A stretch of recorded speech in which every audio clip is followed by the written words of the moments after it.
Hello everyone, अध्ययन कक्ष में आप सभी का स्वागत है। तो आज के इस वीडियो में हम साइकोलॉजी के कुछ प्रीवियस ईयर क्वेश्चंस को देखेंगे।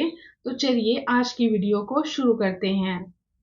हमारा फर्स्ट क्वेश्चन है, what do you mean by cognition? मतलब कि कोग्निशन से आप क्या समझते हैं? तो यदि हम बात करें कोग्निशन की, तो हमारे माइंड से रिलेटेड जो भी चीज़ें हैं, जैसे कि थिंकिंग हो गया, रीजनिंग हो गया, नोइंग हो गया, ये सभी आपकी कोग्निशन में आती है। तो यहाँ पर इसका सही आंसर होगा option A, act of knowing और परसीविंग। नेक्स्ट क्वेश्चन है, the over protected child will tend to display. तो पूछा गया है कि यदि कोई बच्चा ओवर प्रोटेक्टेड है तो वो क्या चीज प्रदर्शित करेगा। तो ये जो बच्चे होते हैं काफी अग्रेसिव होते हैं, तो इसका सही आंसर रहेगा option A, aggressiveness. Next question है, the drive reduction theory of motivation is given by. तो जो ड्राइव रिडक्शन थ्योरी है इसे हल के द्वारा दिया गया है, तो इसका सही आंसर रहेगा ऑप्शन ए, हल। नेक्स्ट क्वेश्चन है, Rohan would like to participate in a game but would also like to avoid injury. What type of conflict condition he is experiencing in the above situation? तो पूछा गया है कि जो रोहन है वो गेम में पार्टिसिपेट करना चाहता है, लेकिन वो इंजरी भी अवॉइड करना चाहता है। ठीक है, तो आपको बताना है कि यहाँ पर वो किस तरह के कॉन्फ्लिक्ट को एक्सपीरियंस कर रहा है। तो ये आपका अप्रोच अवॉइडेंस कॉन्फ्लिक्ट है, तो इसका सही आंसर रहेगा option C, approach avoidance conflict. Next question है, गेस्टाल्ट थ्योरी एम्फसाइजेस। तो पूछा गया है कि जो गेस्टाल्ट थ्योरी है वो किस चीज पर एम्फसाइज करती है, जोर डालती है। तो ये हमारे पैटर्न देखने की प्रवृत्ति पर काफी जोर डालती है, उस पर एम्फसाइज करती है। तो इसका सही आंसर रहेगा option C, our tendency to see patterns. Next question है, in an experiment the group which receives no treatment is called. तो ऐसा ग्रुप जिसको कि कोई ट्रीटमेंट नहीं दिया जाता है, हम उसे कंट्रोल ग्रुप कहते हैं। तो इसका सही आंसर रहेगा option C, control group. Next question है, which method has made educational psychology a science. तो पूछा गया है कि इनमें से किस मेथड ने एजुकेशनल साइकोलॉजी को एक साइंस बनाया है। तो इसका सही आंसर रहेगा option D, experimental method. Next question is, the development of a child begins from the head then towards the feet. This statement is related to which principle of development? तो पूछा गया है कि यहाँ पर जो स्टेटमेंट दी गई है कि बच्चे का विकास सिर से शुरू होकर पैरों की ओर होता है, आपको बताना है कि ये डेवलपमेंट के किस प्रिंसिपल के साथ जुड़ा हुआ है। तो यह आपका प्रिंसिपल ऑफ डेवलपमेंटल डायरेक्शन से जुड़ा हुआ है, तो इसका सही आंसर रहेगा option A, principle of developmental direction. अब यदि हम प्रिंसिपल ऑफ डेवलपमेंटल डायरेक्शन की बात करें तो इसमें हमारे पास दो इंपॉर्टेंट टर्म्स आती हैं, स्फेलोकॉडल और प्रॉक्सिमोडिस्टल। जो आपका स्फेलोकॉडल है इसका मतलब होता है कि जो आपकी डेवलपमेंट है वो आपकी सिर से पैरों की ओर होती है। ठीक है, और दूसरा जो प्रॉक्सिमोडिस्टल है इसका मतलब है कि जो आपकी डेवलपमेंट है वो सेंटर टू पेरिफेरी होती है, मतलब कि अंदर से बाहर की ओर होती है। नेक्स्ट क्वेश्चन है, which of the following implications can't be derived from Piaget's theory of cognitive development. तो पूछा गया है कि इनमें से किस इम्प्लीकेशन को हम पियाजे की कोग्निटिव डेवलपमेंट की थ्योरी से डिराइव नहीं कर सकते। तो इसका जो सही आंसर है वो है option B, need of verbal teaching. Next question है, which of the following is not a fundamental principle of programmed learning. तो पूछा गया है कि इनमें से कौन सा प्रोग्राम्ड लर्निंग का फंडामेंटल प्रिंसिपल नहीं है। तो यदि हम बात करें प्रोग्राम्ड लर्निंग की, तो ये एक इंस्ट्रक्शनल मेथड है जिसके थ्रू हम इंफॉर्मेशन को लॉजिकली और छोटे छोटे यूनिट्स में प्रेजेंट कर सकते हैं। ठीक है, और ये आपका ऑपरेंट कंडीशनिंग प्रिंसिपल पर बेस्ड है, जिसे कि बी.एफ. स्किनर के द्वारा दिया गया है। उन्होंने कहा है कि हम लर्निंग को मशीन की तरह प्रोग्राम कर सकते हैं। मतलब कि हम क्या कर सकते हैं, जो सब्जेक्ट है, सब्जेक्ट मैटर है, हम उसे छोटे छोटे यूनिट्स में ब्रेक डाउन करके प्रेजेंट कर सकते हैं।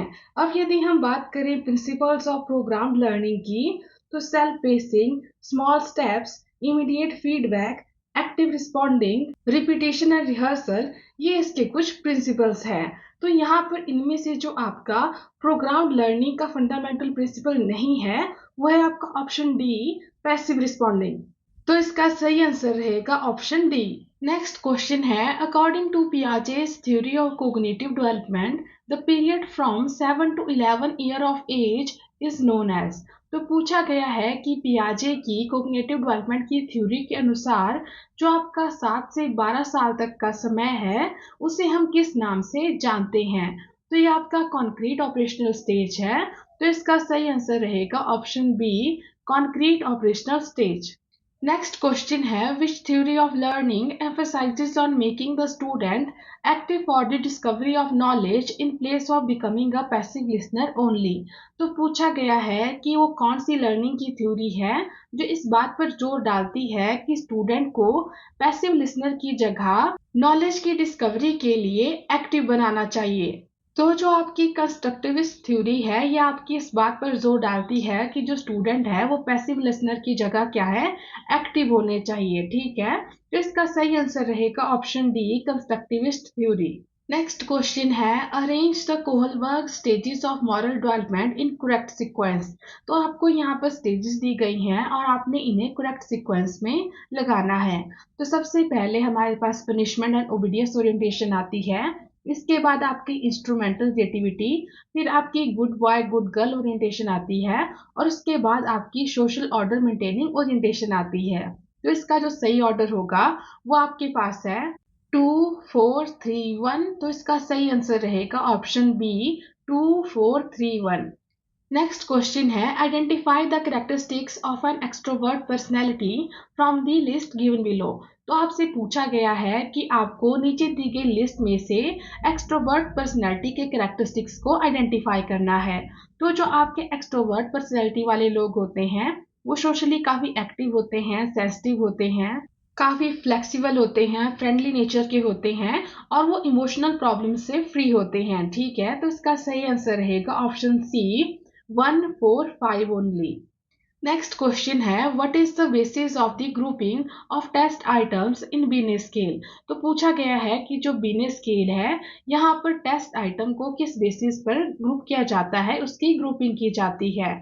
तो यहाँ पर एज लेवल के बेस पर टेस्ट आइटम्स की ग्रुपिंग की जाती है, तो इसका सही आंसर रहेगा option C, age level. Next question है, according to Erikson's theory of stages of development in which stage the identity versus role confusion is found as characteristics of development।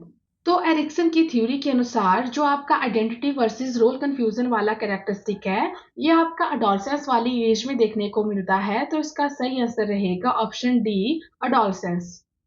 Next question is which one is not a factor of memory. तो पूछा गया है कि इनमें से कौन सा memory का फैक्टर नहीं है। तो इसमें से जो आपका मेमोरी का फैक्टर नहीं है वो है ऑप्शन सी, थिंकिंग।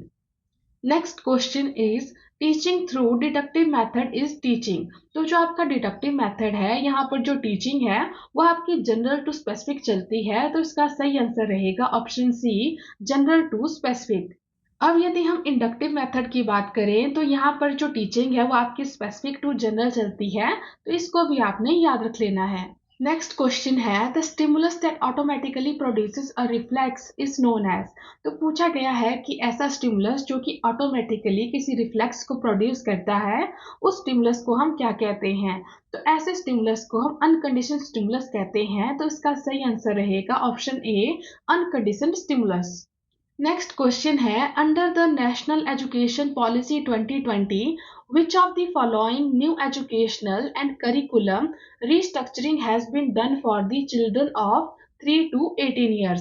तो नई शिक्षा नीति 2020 के अनुसार जो एजुकेशनल एंड करिकुलम रिस्ट्रक्चरिंग है वो 5+3+3+4 के फॉर्मेट में की गई है, तो इसका सही आंसर रहेगा option D, 5+3+3+4।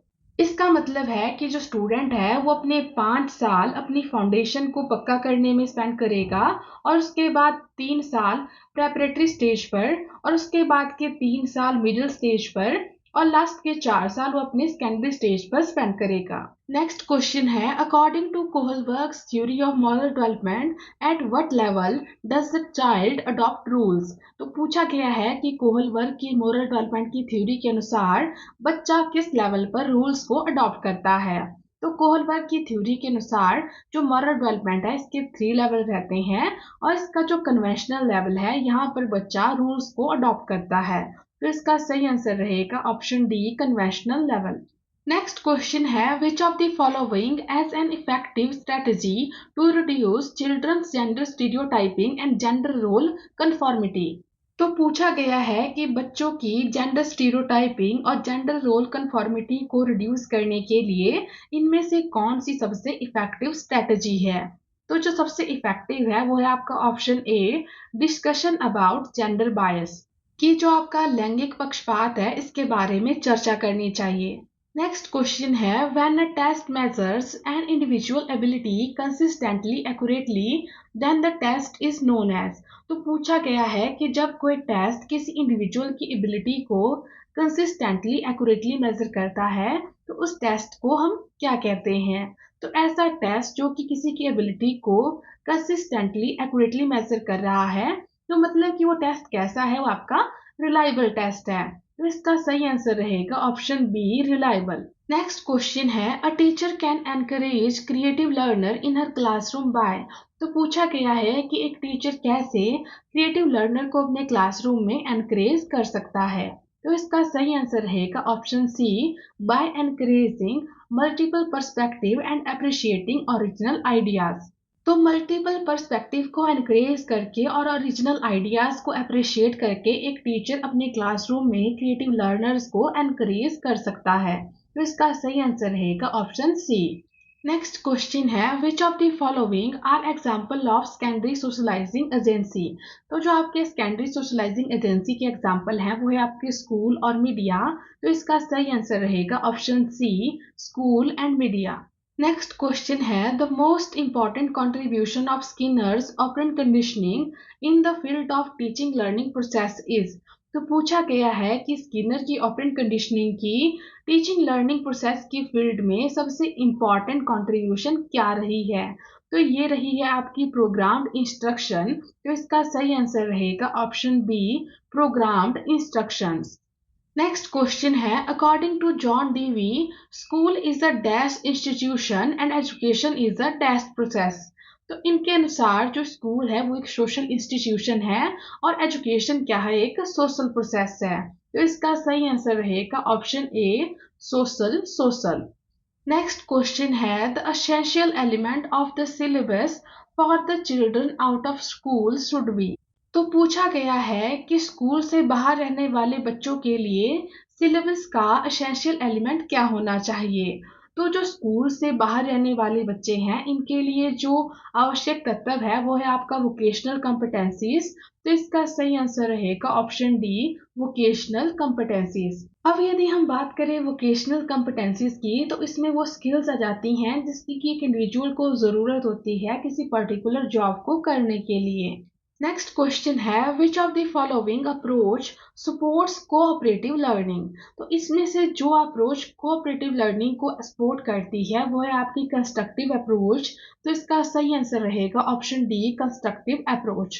Next question is which of the following is the correct sequence of motivational cycle. तो पूछा गया है कि इनमें से कौन सा मोटिवेशनल साइकिल के लिए करेक्ट सीक्वेंस है। तो जो आपका सही सीक्वेंस है वो है आपका ऑप्शन बी, नीड के बाद ड्राइव और उसके बाद इंसेंटिव। तो इसका सही आंसर रहेगा ऑप्शन बी। इसी के साथ आज के लिए इतना ही, मिलते हैं नेक्स्ट वीडियो में। Thank you.